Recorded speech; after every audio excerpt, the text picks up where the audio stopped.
So, the first time that I came out to CES was 7 years ago, and I've seen the show evolve in some pretty significant ways. The first time we came out, it was more like a quasi-business consumer electronics show with a lot of geeked out device and hardware.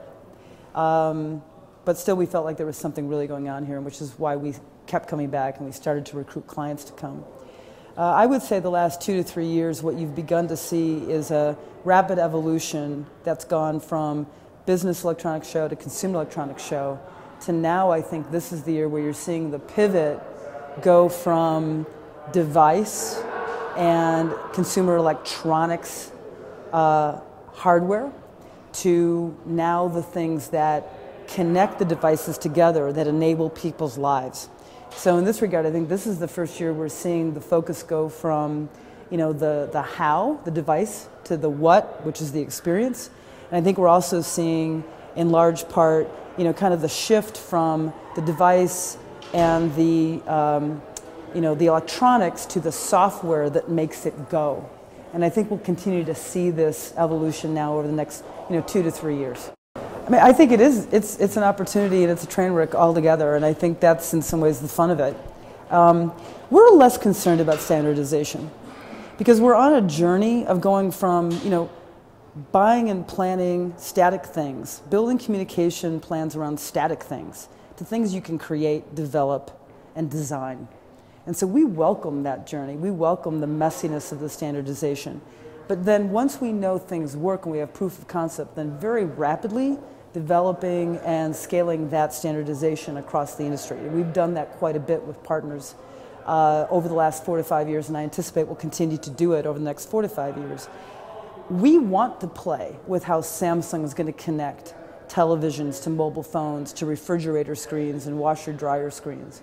We want to play with how Microsoft is thinking about Kinect and Xbox and Bing and MSN and Windows 8 and Windows 8 phones. So we want to play. So it's okay that it's not standardized for a while. We'll figure it out what's the most successful. We'll proof it out. We'll get clients to see the efficacy. And then, we feel, we're $40 billion in the global marketplace. We're a large company. Once we know what works, we'll be able to scale and standardize ourselves with clients and with other partners, I think, relatively easily. So we welcome it.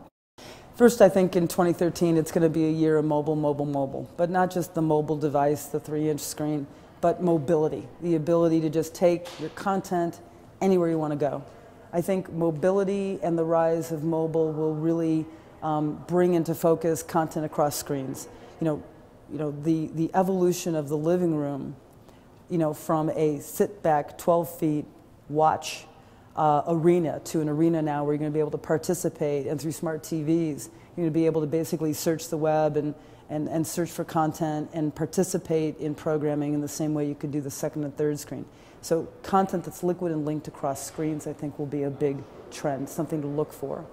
I also think that, as we're learning about how devices connect together and how you, you take advantage of time and place, location, it's going to be a big year for data and better understanding how to, drive your marketing through data.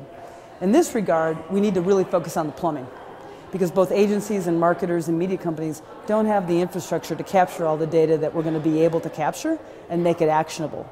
So for companies like ours, I think we really have to invest in technology and engineering and infrastructure in order to bring all the experiences we can create to life, because we have the data that will support what we want to do, and then scale it and get it out and do it efficiently and effectively.